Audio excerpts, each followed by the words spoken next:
Hello, so pi unau te ho.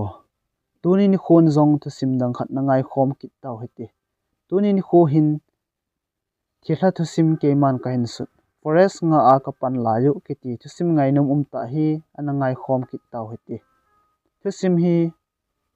hong ngei che ding a chai na langge ya ngei ta hong ki chai ding hi je in viewer jo sin. Atlung ke ya long lut tai na ngai divin ikiti movie. Thusim chu pan pai jengo heti. Kapa hi forest guard anahin ahin la ka kho het thei til la ya konin khosunga bo kana omun khat ve le kapa chu forest in aga chi zin a khul phat hole aga wat ngim zi e ke ho u chala ke alin pen ka hi zi chun kanu ya nu le ke chu khosunga school ka kai hlonin ka het khil lo le ken class 1 ka sim a hitan kanuiza kanau thi thiam chun nursery asim bep na la anyau pen pawang naw sen ahne la yin kanu to in nga in apang zi hloni school ki khian ting kanun sun bu ene sa zi hlonin chu zo ting ka in komawa nga ngam ki tipa koma chun tuition a esol ki zi hloni kapa chu forest guard a hi zi in mi bangin in le alo de zong kanei povin in bahara kapan saham hamun a hi kapa chu zudon mi hi zi in sumle pai jong kanei thei zi povin mi vet dinga thalonei te ka hi wangun kanagen thei hle jengove forest a chilo kumle suni hlumin aloi apai ho to kerom akap jiwin abang le ta so them akap ki jiwin nithla khojin til ho labo kham thet in kapa chu ahong vai hlung bep jin kanu chu anole le jing ji e kapa chu banga khama agit lo hle wangin kanu chu numei ching numei pha hi ji in kapa khut gu ane lamwang ka he khapui aji chu kanun kapa chu aza bol tha in ka cholin kanangi zong ti lovin asol na chanin anaw sen sin pumin chi jin kapa alung hana akisian kum zong le kam cheng khat chan zong anil ngai pui kanu phat na hole gan the thu na ho tu jenga zong ka gel do ji ting kanu mit thli lun kha ding wang ka gel thei mong ji pui kanun ein hil zin ka za boy napa hu I tabangin ki sa chawai han lang hi zong le na za bor jing ding a hi inul ipa chu I tabangin mi mo zong le iza bol ding chu ikin a hi zingi nul pa za bol lo mi chu a hin kho azong alo thing thei ji pon ham phat wang phat na zong anei thei ji pui in la boy napa hu ki hil nan nei mai jingin napa banga zu na dona hin khu na hin man chat khai vai kha ding wang kanom pui aji chu nang mi upan hin lekha thim ta an hi a no le pa so pi ulenaw ki sun pi thein hi ding ka dei sa hle e napa banga judon mi nung hi kha lawang na chunga na no ke hi ka thla seding khonunga na ji na cha te jong honggen thei diu nang jong ki si na hin khon hin man hlung ding a hi mem hin kho hin lotlin na chu pathin thu a hitan hin la eiman ki lam do thei thilpha pen chu ki ta na gun chu na le kinyaw sa na ho hi a hi ji eitizin in la kanyaw na lai ji chun eilam hil a hi ti chu ka hebep zin ipidoin a acp hamzong kan he thim thei be se ji pui kumni tabang achi tan kanaw new pen si simin jong nursery asim tan thimin jong class 1 asim tan ken jong class 3 ka sim tan hi hiche kumachun lamkai thnei hon kapa chu thu ahin piwin tua kona phata forest guard na bol panding forest hi nada thla lo hilding a hitai entivin hezi chun ke ho jong nople da thu umlovin khosung chu kada thlawin forest achun ka pan satawe forest ka omnau chu khosung to kinai thimin ke nga ichile akika chu minute som langa 15 minutes so tabang wang akizo ji kagi pat zana chun kapa chu khosung langa agachin ahong kilewa apon ahile kapa honglun masanga chun ka omnau in kimvel la chun thil khat hi apu la jingin ahi ke jong ka kichat thimji chun kanu koma heno ipi ham apu ahu katila kanun gammang la ipi pu da ding ham boy zucha wachagan cha ho hi vinti atp in ahile kezong kalung ahung mung kitai kanau te ni chu ai mu thon tan chen kezong lungthim no mo se sun ka kizamin ka i mutai jingka bune zo ting hiche a ko na chun kanau te ni ka pujin khosung langin school kain ka chi jiwi Kaumnau forest chu gamlin ta hin thingphung go phung ho jong lin ta ta he gam ta win anoi ki wat ngim sel hi ji chun wa le na ding le ki chep na dingin wang anum hle jingi chule aninglang forest le gammang ki ka chun wachan yaw luidung khat jong a omin tui jong achim set jengin nga ai ti ho jong atam be se lo wangin a thowe hiche tui chu ke han jong pipe a konin tui ka kila un wadung chu anop ji in sun tiang le khat ve kanau te ni to ka ki chim jiwin a hi sun khat hi kanau ke no ya nu to wadung a chun ka ki chim kit hlon tan a hi le wadung na langa chun wacha le gan hing dinga zong kilom lo a ham gin kidang ta khat hi nasata in ong hamin a ham gin Gimnei dan chu a se je jang zong ka theipun hitabanga thilhagin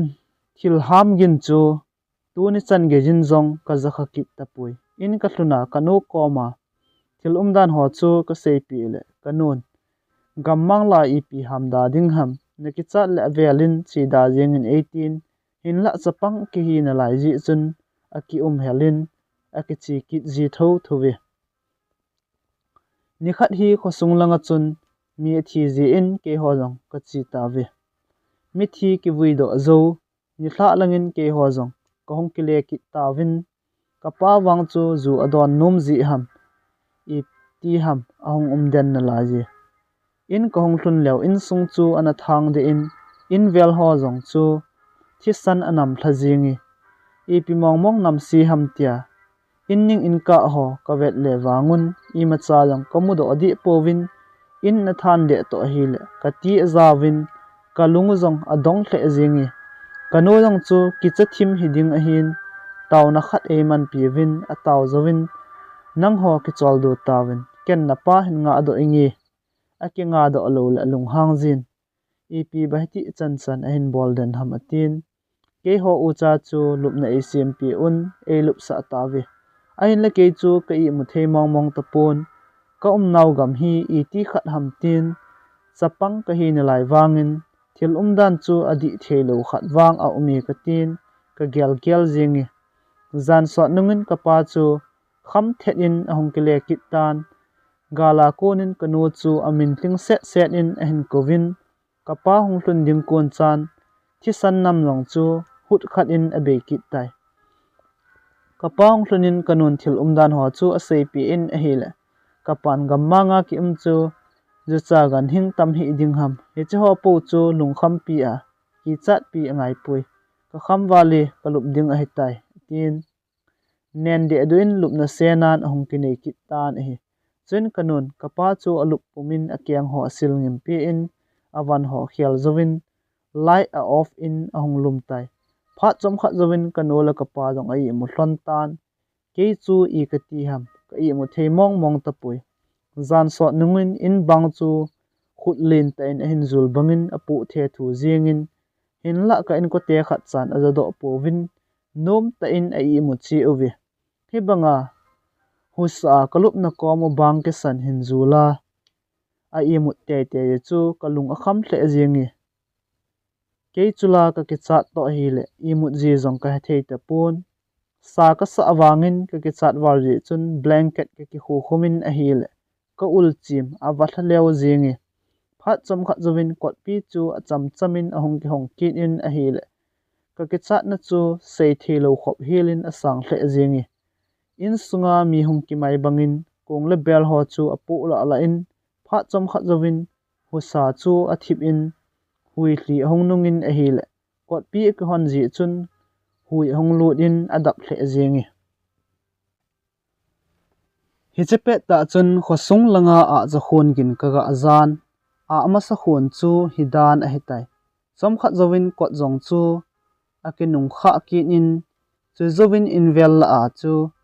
mi pi to khoma ki holim bangin mi hu sagin chu akizajin hinla ipi thu ase yu ham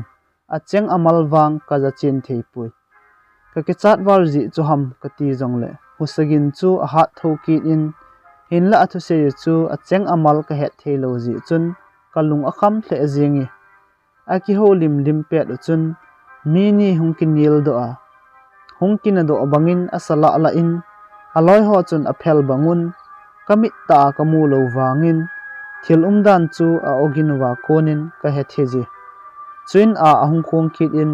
khowa ding nailam a hetai ti chu ka he thejin husagin ho jong all in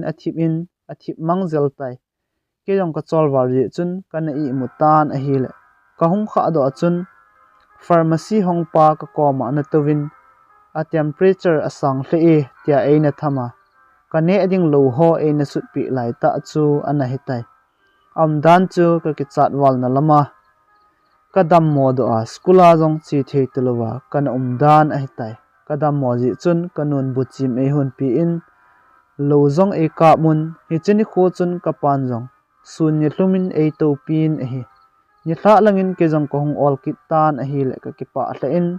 kanula ka pa jong ki pa hle jing thlani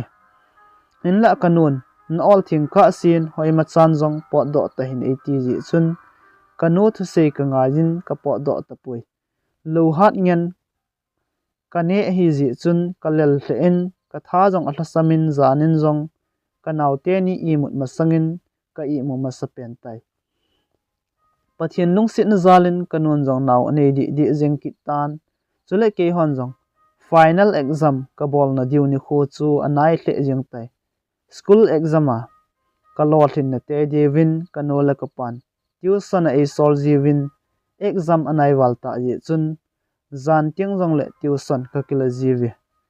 nikhat go azu chop de du ji in kanon chi da tawin 80 win in la ke chu chi lo theilowa ka ki gel ji chun ka chi te jin a hil zanin jong go azu ki nin ka ki khenun jong in lam kanung zot thei ta pon a hi zan so thim ta ji chun in nei ten gi den jing tan 80 win in la kanola kanaw te ni beja zan khat gi ding jong ka gel theilo ji chun zan kho sot le jeng ta jong le in lam ka zot te tan a hi ka ki chat thim ji chun ka hung thlai tho in a hi le mun khat a chun ka ki palin ka ki sep hlutai ka ki se hlu pe ta chun mi nui gin ka zan ka ki chat le jingi ka ki chat ji chun gang ta in ka tho do in ka hung thlai kit tai kong ki pa do ki le kanung chu min a hin zui bangin mi kho thla agin ka zan ka ki chat ji chun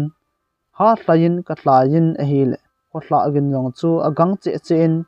e hin del phadi di jing ji kalel wal ji chun kale akai levin kadin puma kanung lang chu torch lai a ka kho jong le koi macha kamudo di pui ke chula ka ki che jingin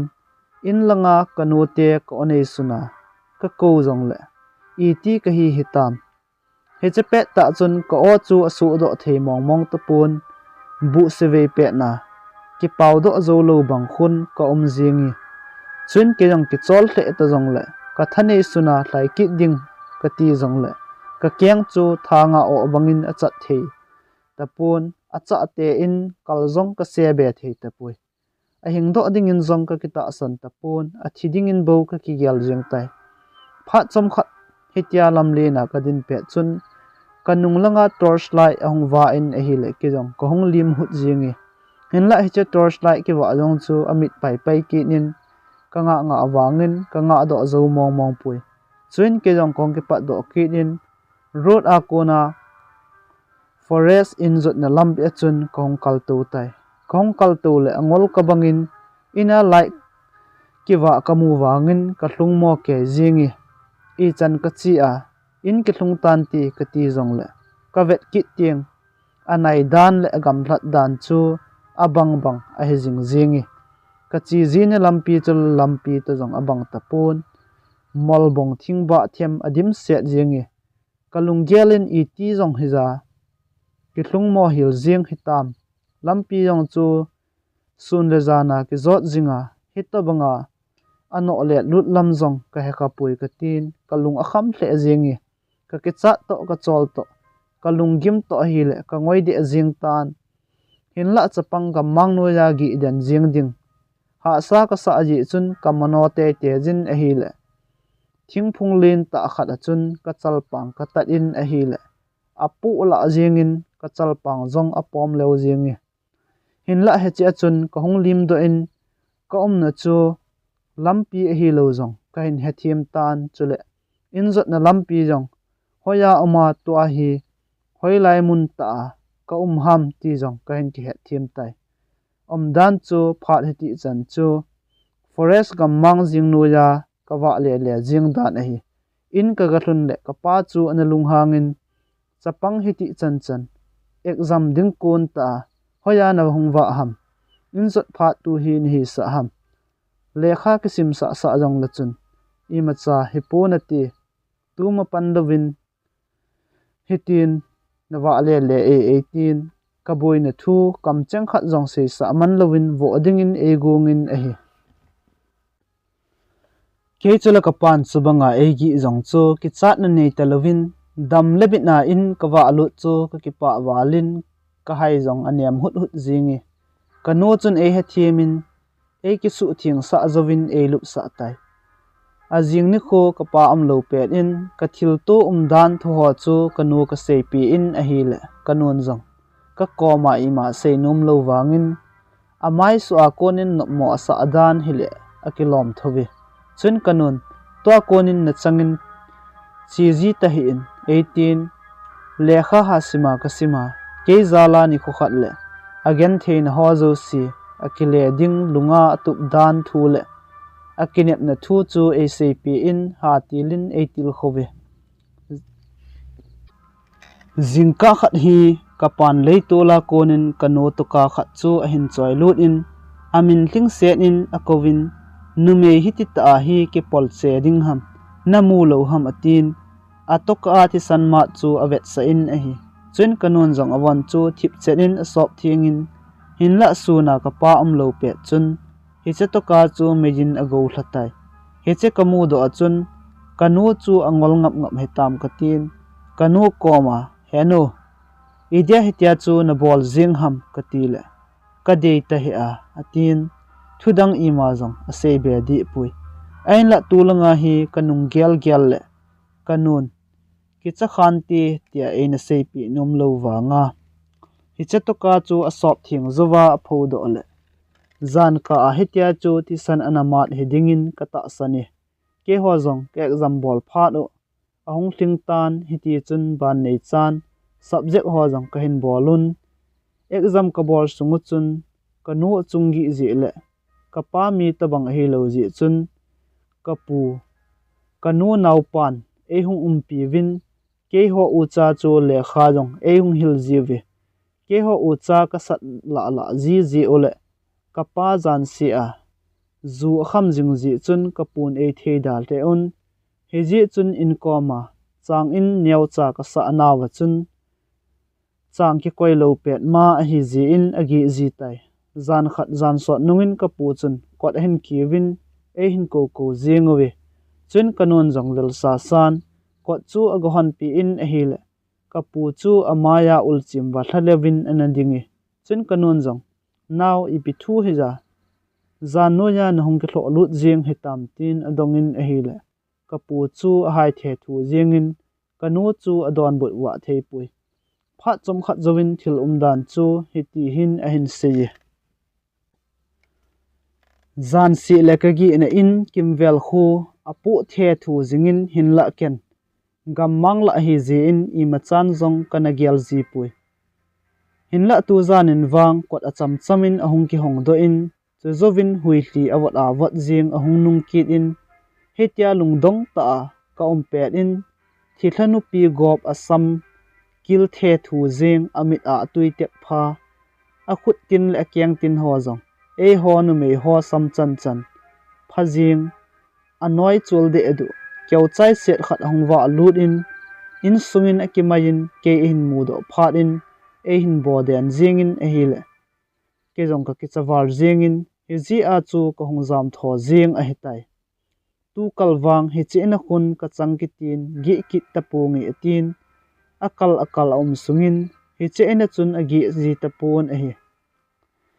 hi che sei pet achun kanau te ni jong ai mo hlan tan chule kapa jong akham war ji in hula khang jong a he phatapui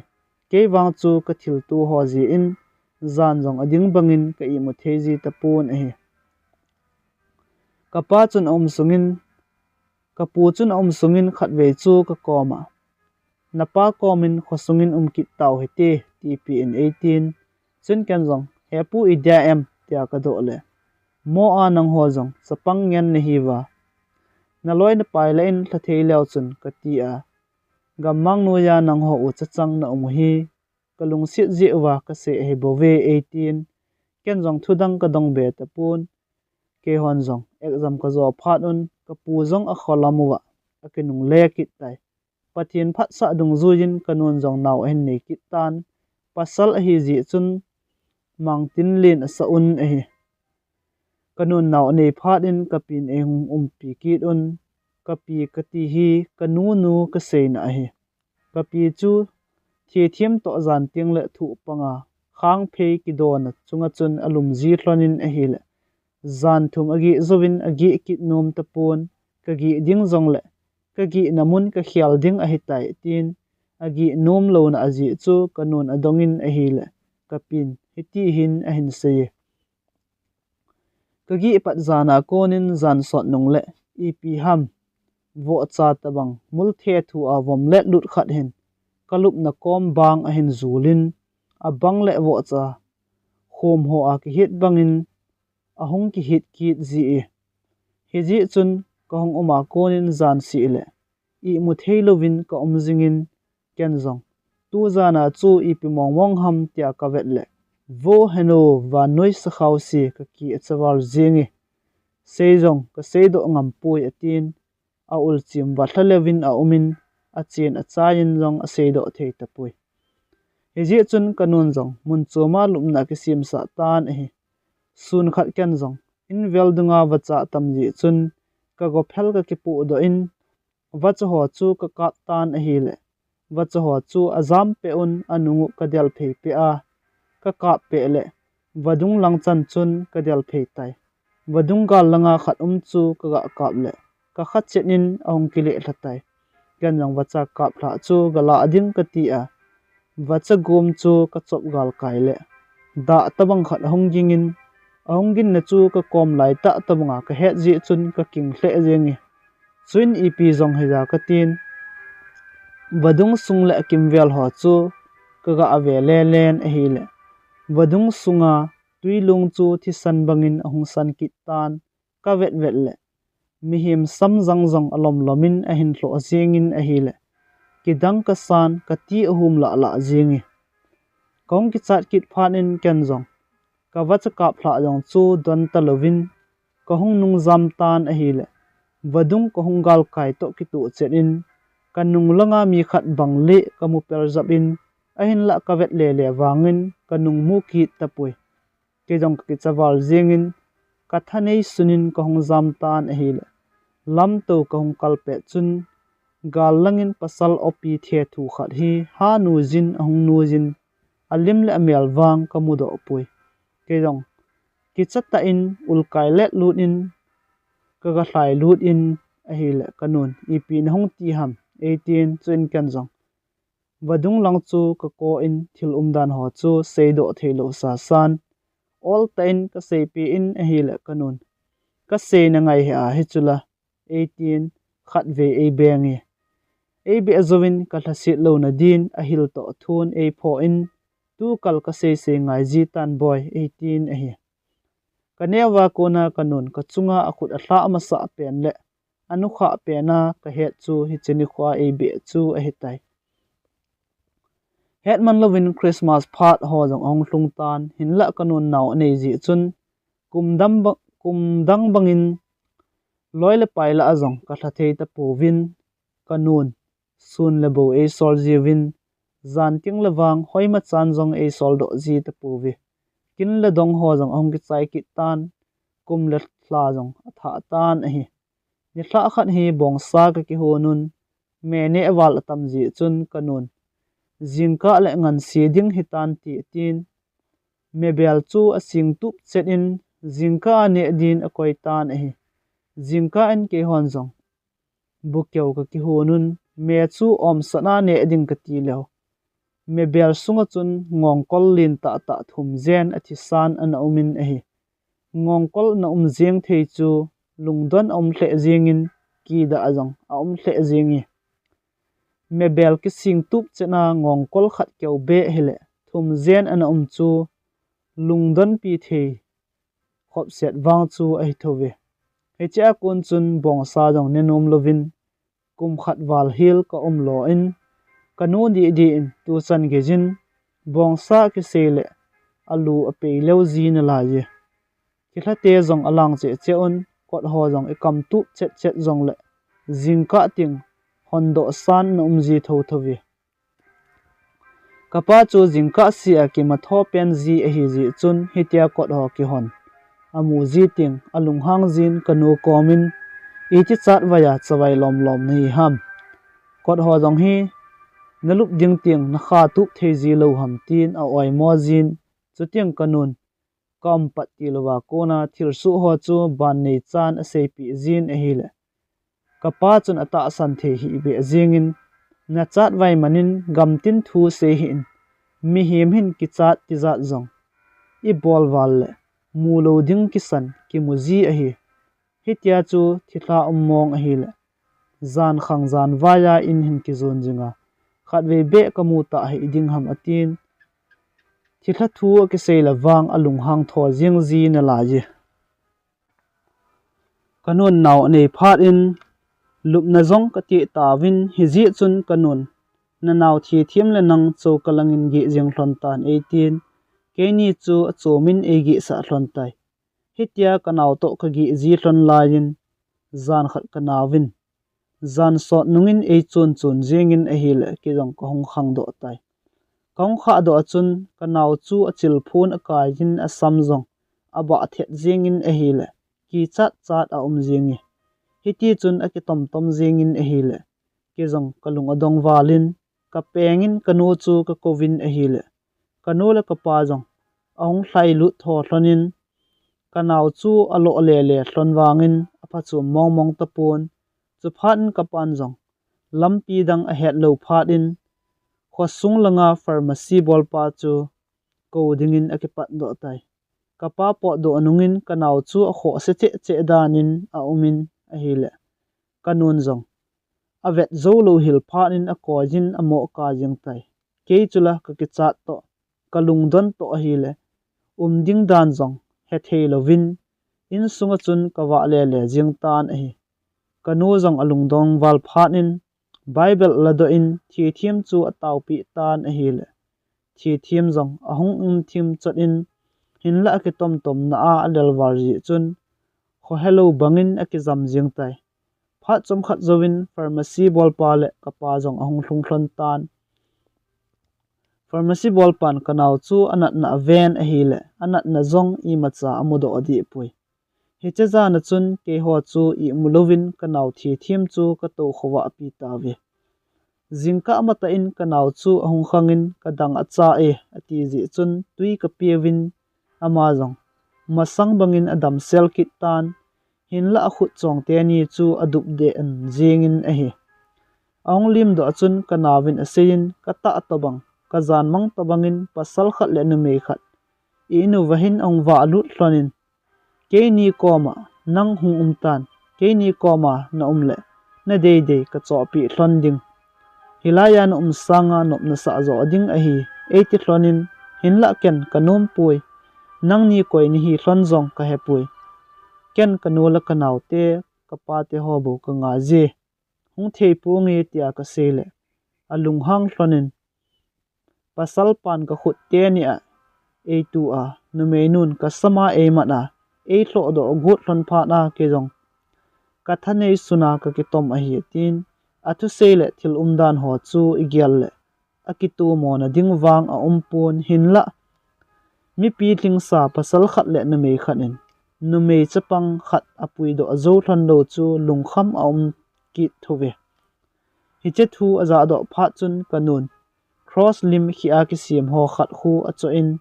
kanau chu a opi in tauna zong lunglut ten aman pi in a hi le hi che kal chu kanau wang aboi ki tapun a hi kanau chu kanu komti lovin agi num tapon ka bon walup na chun e dol lo ji un ke gi pi din kani te chapa gegin chu akovin a hi le gegin zong anomin kanau to kanagi zinamuna chun gigin le ke chu ka gi ji hlon tan a hi ka sei bang chun zan si zan nidan som le ni vel hole kot pi chu acham chamin ahung ki hong do zin chuting hui thli wat zin zen ahung nung ki zin abang le insung chu apu la la zin a hi ka gi pi pa gigin wang chu milup seta le imu du mita a hi ji chun alup hla le khowa ka sin hol khang zong a phaji tapon yan wang ki chat na thei thil tampi kana tu sa hi ta ji chun zan zong le a pha cha chan ka i mu thei ji tapon ki chat na ji in pun ka ki khu khum jin ki gyal na le kinin nan bo hin kho ka mang jing jing tan a hi kum le thla chal dung zu jin ke jong ka ta sa jong alien thim jing tan abang ting hitia thil husagin hole thil su ji ho jong chu angai danin ka gyal jin ki chat nan zong ka nei thei ji tapui zan khat hitia gigin to ka i mut thlan pet in ko chu hing ki hong do ki tan a hi le kan i mut hla hlu ta wangin kong khang chet jingi kan jong torch light ka koma ka ki koi hi ji chun tu zan wang i pi mong mong ham ki ve chin mong mong hen ka tin thip be chan ka nga tan a hi le hui hli wat jin jen chu ahong nung ki nin pha chom khat zovin in sunga chun mi ahong ki mai pu the thu ki tan a hi hi chepet ta chun ken zong khapet pumin ka pon sil chu ka ho do in torch light a chun ka khon a hi le von ka nga ki von amai ki mu man lo ko na mi khat thlai do gang chel chu kamu pel zapmin a hi chun ke yong ki cha sa san ki chalo hil bangin ka tho do in ko chu kang chan ka ganung kha ki tai hin la pha chom kha zovin a bet bet min ko chu ahong ki hong do ki tan a hi le ke jong kalung hangin thil chu mu china he chet ding kanop ji chun kho helowa i mu bangin ka omin ka nga ki tai e het li thim ham in sunga wang i ma cha husagin zong am ki tapon hin la pam langa chun mi ni ki holim bangin ka zan ep ase thlon ham acheng amal wang ka hechin thei pui ka ki cha the wangin kalung a the ta ji chun gavet li ding ka tin a hi le he chepet ta chun ke ni lup na vela chun kaw mei de ati ho to bang khat khu a leng le len abang la ke ni kom cha chan ahung leng su jin a hi le ka ti a ja che in tu zan wang ki hing ta pun ti tin ka gyal lo jeng tai ga pena ka en ko te ko ding ka ti le ama sa bangin ka ozong asu do the ki tapui hitia ka pha chun lungkham na le ti zat nan ka dim den tan a hi ka ki chat nan e zo hle wangin pam langa husagin chun kalung a the hle jingin ki cha sa san punu ya konin gavet ding le gavet lo ding chu kalunga ka sai ka jingin a hi le azo zo nan ka thang ong tomin pasal e pi ham khat ve chu ga ki ve mong mong hen ka tin ka cross light chu ka hin ki chajin pam langin ka hong hlai do tai ka po do le phal bilai a hi ji chun adap hle in chule husagin holong chu athip mang hil tan a hi chun ke jang lungdong ta in ka omin in vel ho chu ka torch light in ka khole le tan a hi le mun khat a chun mi khat ka kho pel zap bangin kamun a hin la vela ka kho phat ki zong le kamu ki tapui phat som khat zovin kaling ko chu kanung longa konin ahong ki thamin kaga ki nung heya ka vet le vo heno asamba the thu a ha vom le lu na amit chang te ni a tui te be phapa kamu chun ka king walin kho hello levin ka na muna chun ka ki sep hluden tai hitia kho hello banga tola ka kizam pet chun kazan mang to bangin mi mei thala ki kap tu bangin mei thalgin chu achuti thla jengin abangla mi ki kap khatu a mi thi ding ko na apen ho bang khun apeng kit jiwi pha chom khat zuwin hi che ho sagin ho jong chu athip mang hil kit tan ken jong avelin khu kain he kit tan gang ta in ka thodo in sungin thi zamin ka jam lu tho tan a hi hitia ka jam lu na kot ka anung kha achun leitul langa thingphung khatna abung bulanga thilha vom le lu khat hong ki khai hla chu kamun kati azabe se yengi ka ki chat wal ji chun ka lup na senan ka kinejin a hi le lup na achun ka gul pa gi gin chu an om ki tapon a hi le ka lung adong hle jing tai angol ka bang jing tan ata athil so chu ka zan mangzo hamtin ka gelin in la amit ka ha kit ji chun ka zan mang hidin wang ka ta san pon kele ke chu ka kinil nil jing tan hi hiti chun I mulo hilin ka omin ka ki gel khowa jing tai jingka en kapan gigin la em ola chi hitam e hintin chun ken zong seido thelo sa san zana thil so dan hole ka ki chat dan ho chu ka sei pi in a hi le hi che jingka awang chun ka pan zong alu a khot jing tai chun kano chu kai thowin zan hin ni thla a chu gigin agi dinga hung hin lo ham tin adongin a hi le kanon zong henge ahonge ipiti ham atin hiti chun ki holim hlonin a hi le amani zong alung kham hle jeng hloni chun kapan ipi le ken khatwei khosung ga phata dingi a kho le gi gin chu zan ka in langa nung chi zong himai the hi atin a ve ding in akipat do tai in a ahong kinung le in zong bu jiang zong ne man lovin in sa in tlang Gam'ang ho chu gigin chu a hol le le tan hin la amu zo mong mong tapui chu phat in kapan zong thil dan chu ka gang te le khosung lam kai ho chu a het sa in khosung lam kai hon zong gigin holding in pasal tha hat lai zo si chu hin solun khomi pi chun mul tlang hol na thei chan holun hin la amu zo di powi chu phat in kani te chu kanola kapat chungin alung phamowin